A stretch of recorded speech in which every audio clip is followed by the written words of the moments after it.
Welcome back into Spotlight. A reminder, 6 quarterbacks taken in the first round of this year's draft, which means 6 massive holes left behind at college programs. You've got 2 Heisman Trophy winners, multiple Heisman Trophy finalists. So the question is, now what? Well, it's next man up. That's what we say in sports. Here are the college quarterbacks with the tough job of replacing those first-round QBs. You've got 3 transfers in this group. Dillon Gabriel at Oregon, Will Rogers at Washington, Max Johnson at North Carolina. Also Miller Moss, Garrett Nussmeier having to replace Heisman winners. And Alex Orji replacing a national championship winning quarterback. Nothing is going to come easy to these QBs, and we are excited to welcome in Kevin Carter to talk a little bit more about some of these quarterbacks with tough jobs. First off, though, 4 of them are coming out of the Big Ten, which you'll be talking a lot about this year with CBS. So before we get into it, what do you think of this gigantic 18-team conference that we're going to tackle this year with CBS? You know, I had a conversation years ago with a guy named Tom Luganville, who works for a network not to be named, but one of my best friends kind of in the business. And we talked about the formation of these super conferences and what would happen to college football and how it would look.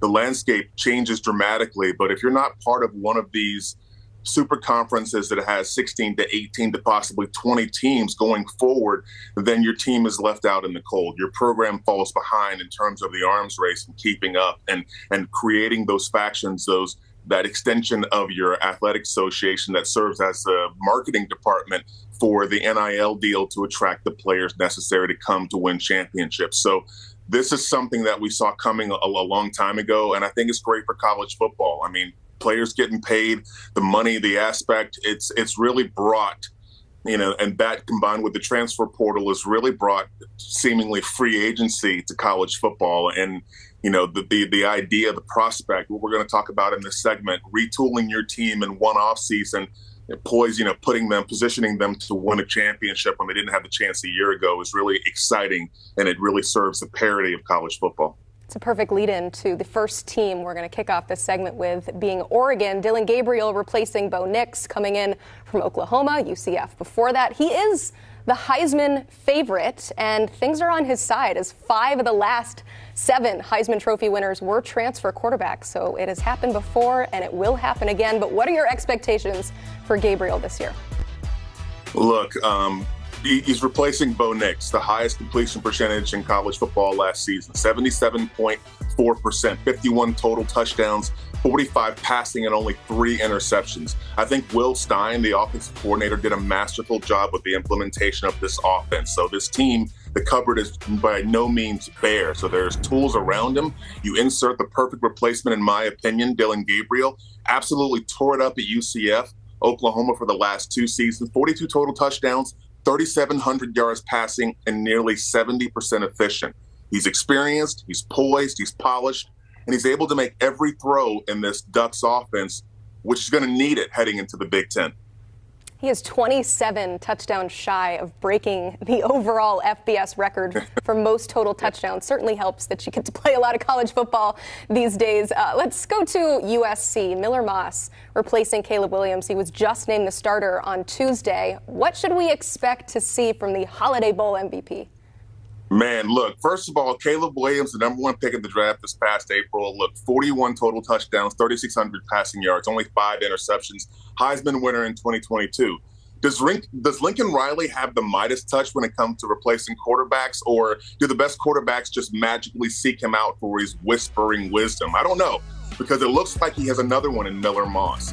In the limited sample size that we have on him, 71% efficient, 7 touchdowns, only 1 interception. However, it's defense that wins championships. So the biggest thing I want to talk about with USC, and I know we're talking about Miller Moss stepping in, but to me, the defensive coordinator, D'Anton Lynn, really has his work cut out for them, because this team needs the defense to go along with that prolific offense. Offense has not been the problem. Lincoln Riley can develop a quarterback, and Miller Moss seems to have all the tools necessary within this structure with the talent around him to be a great quarterback. He's already done that in their bowl game appearance, and it seemed like he just picked up exactly where Caleb Williams left off. But to me, to be a complete team heading into the Big Ten with a tougher schedule week to week, the defense is going to have to carry the load. Need that complementary football. As we saw last year, you mentioned Caleb Williams was fantastic, but USC struggling because of that defense. Well, speaking of Heisman Trophy winners, how about the guy that won it last year, Jayden Daniels? He is starting in the NFL this upcoming fall, so Garrett Nussmeier steps in. I have one question for you, Kevin. What's that? Are you riding the Nuss bus? Not just yet. Ooh. Okay. Those are huge shoes to fill. To me, the biggest shoes in college football to replace, if you're being serious. I mean, look, last season, Jayden Daniels, 72% efficient, 50 total touchdowns, 3,800 yards. I mean, 1,100 yards rushing. I mean, good luck living up to that standard. But Nussmeier has a small sample size and really hasn't played as much. But, you know, he is pedigreed. He's the son of a former player and current Philadelphia Eagles assistant, Garrett Nussmeier. And, you know, we should see significant growth in him becoming the starter. He's pedigreed. He knows what to do, knows where to go with the football. And the LSU fans and the coaches are really excited about what this young man can do. He's got Mason Taylor at one of the best tight ends in the country, and he's got a defense that's going to be even better than it was last year. This should be a good product offensively, and hopefully if they can play complementary football, the LSU Tigers, the Bayou Bengals will be happy at the end of the season, possibly with a chance to make it into the college football playoff. That's what they're hoping, and that's just how good they think that young Garrett Nussmeier can be. Certainly hope that LSU defense is better. They did bring in a new defensive coordinator, so hopefully turning a new leaf there. How about the defending national champions, Michigan?